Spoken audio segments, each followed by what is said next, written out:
Sa pag-print guys ng notebook yarn, so ganito yung ginagawa ko or way kung paano ako mag-print ng ganitong notebook. Malaki kasi to guys, hindi so tulad ng A4 size na notebook na kalimitan na ginagawa natin. Kasi pag notebook, A4 size, pwede mo siya i-print ng A4 size tapos ikakat mo na lang sa gitna. Okay, so itong notebook yarn, so ang size niya ay 8x6 or 6x8. So, ito na yung pinaka-size niya. So, ibig sabihin, sa isang piraso, yung pinaka-cover niya, yung front, ay isang bond paper ang magamit mo. So, pwede naman ganito. Ayan, no? Diba? Yan. So, pwede mo siyang ilagay ng ganyan. Tapos, maglagay ka pa ng isa. So, ibig sabihin, hindi kasya. Diba? So, pinakita ko lang. So, ibig sabihin talaga, isang piraso sa isang front cover. Tapos yung sa likod, isang piraso din na photo paper. Yan. So, pwede kayo gumamit ng 200 GSM pataas, depende dun sa printer na gamit nyo. So, mag-test print muna kayo. So, ganitong way lang yung ginagawa ko. So, ginagawa ko kasi, nagpiprint ako ng ganito.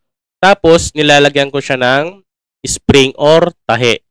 So, depende kung ano yung klase sa paggawa nyo ng notebook yarn na ganito yung size.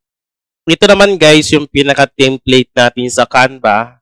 So, DGBly color-coded yarn notebook 6x8 inches yung pinaka-size niya. So, meron tayo ditong subject name, section, teacher. So, i-edit yan. Ilalagay yung pangalan, yung subject, yung section, yung teacher bago mo siya i-print. Okay, so i-edit mo muna para pag na-edit mo na, i-download mo lang. Ayan, so pipili ka lang. Ayan. So lahat naman yan kasi kailangan mo lahat yan. Diba? 10 yan. 10 yung pinaka color-coded yarn natin na notebook. Ito yung pinaka-front. Tapos ito yung pinaka-back natin. So dito, pwede mo siya i-customize. Pwede mo tanggalin tong logo ng DGBly. Tapos ito naman yung pinaka QR code ng printing shop mo. So pwede mo palitan yan. Pwede ka rin maglagay ng QR code ng printing shop mo para pag in-scan ng estudyante or ng parents, madedirect sila dun sa Facebook page mo. Okay, so naglagay na rin ako ng pinaka-format na pwede mo edit tulad nitong printed and manufactured by so name ng shop mo. Ayan, quality printing in custom merchandise. So, meron siyang phone number at Gmail. Yan, your Gmail. So, option na lang naman to guys. Sa may magusto ng ganito, pwede mo siya tanggalin. At palitan mo ng ibang design. Ang pinaka-importante dito sa template natin na color-coded yarn ay yung kulay talaga. Okay? So, 10 kulay yan. Pang 11 itong likod. So, sa likod, bahala ka na kung anong design yung gagawin mo dyan. At syempre, saan nga ba mabibili yan? Syempre, dito yan sa website natin sa dgbly.com. So, click nyo na lang guys yung link dyan sa description or sa comment section. Pag nag-open ka for a new customer, so meron siya magpa-pop up, spin to win na discount. Ibig sabihin, pwede ka mag-spin dyan para makakuha ka ng 3% at 5% na discount kung bibili ka ng digital product dito sa ating website. So, ilalagay mo lang yung email mo dyan kasi dyan isi-set yung discount code pa nag-spin ka. Ayan. So, meron din tayong first order kung unang customer ka, kung ngayon ka palang bibili, meron ka kaagad 20% na discount na makukuha.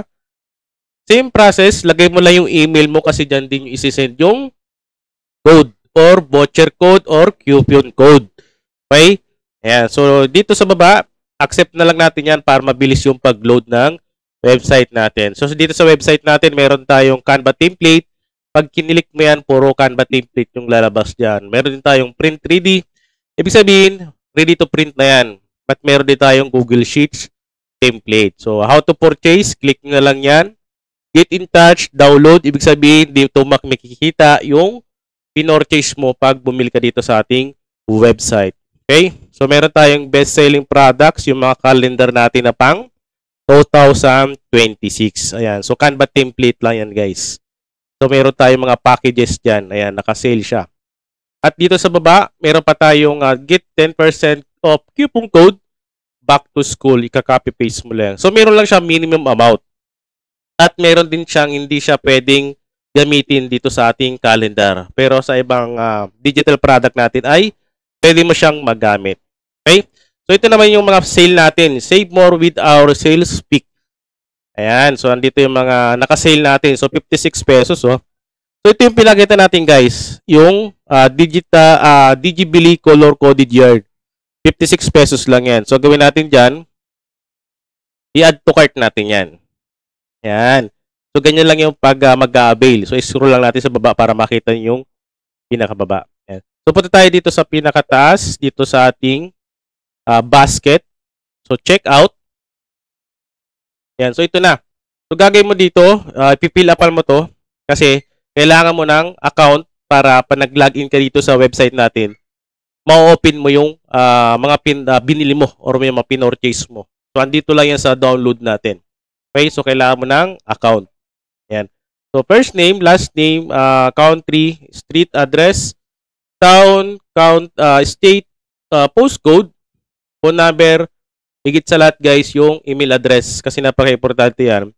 Diyan din isi-send yung template or andyan din yung instruction para gumawa ka ng password na ginawa mo dito sa ating website. So, click mo lang tong create an account.